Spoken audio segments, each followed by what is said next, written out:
O aviso apareceu horas antes do ataque.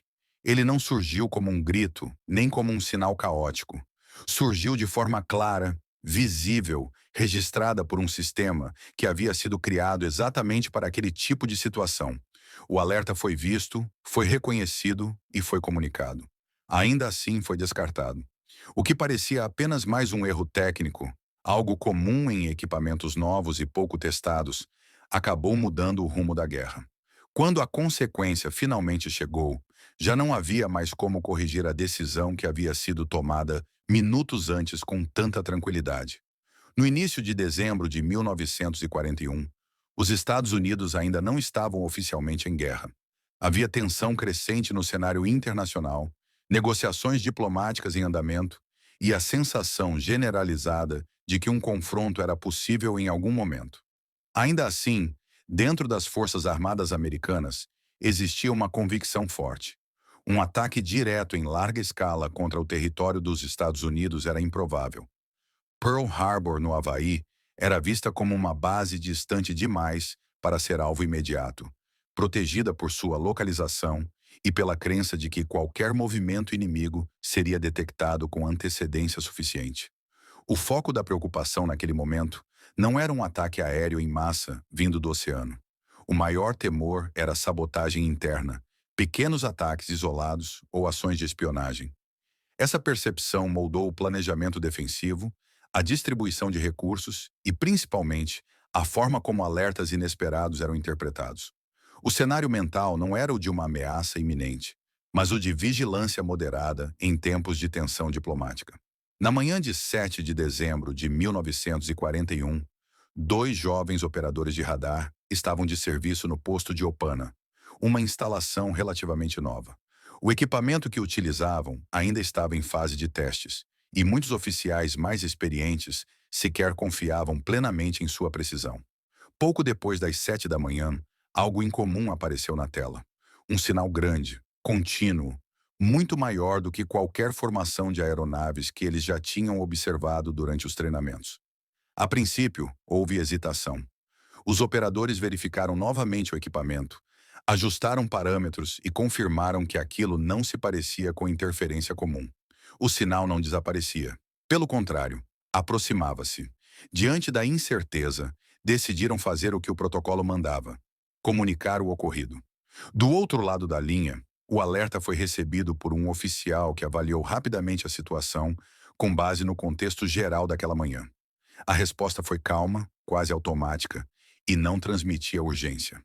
O oficial que recebeu a ligação considerou alguns fatores que, naquele momento, pareciam razoáveis.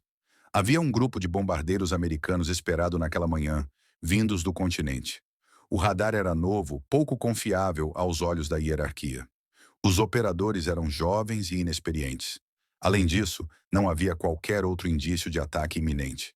Nenhum relatório adicional, nenhuma movimentação suspeita confirmada, nenhuma ordem de prontidão máxima.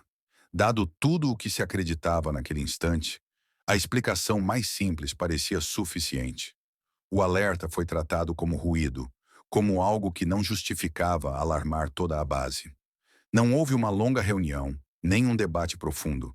A decisão foi rápida, prática e, aos olhos de quem a tomou, responsável. O aviso foi deixado de lado.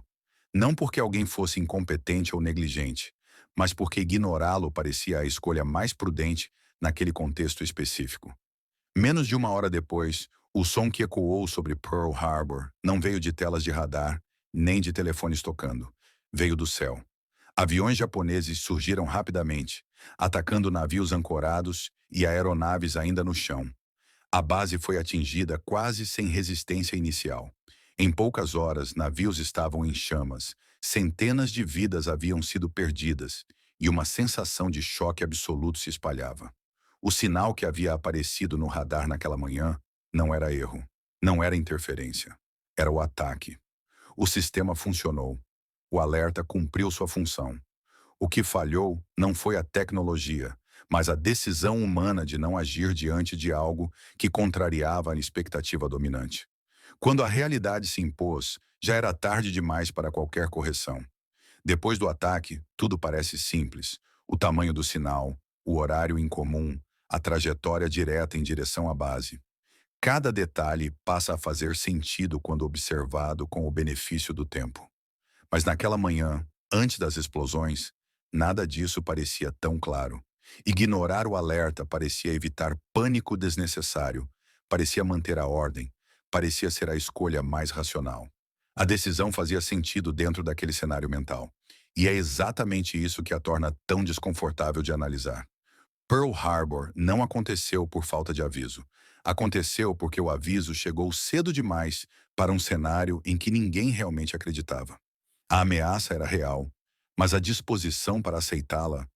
Histórias como essa se repetem ao longo do tempo, em guerras, em governos, em empresas e em decisões pessoais. O desastre raramente começa com surpresa total.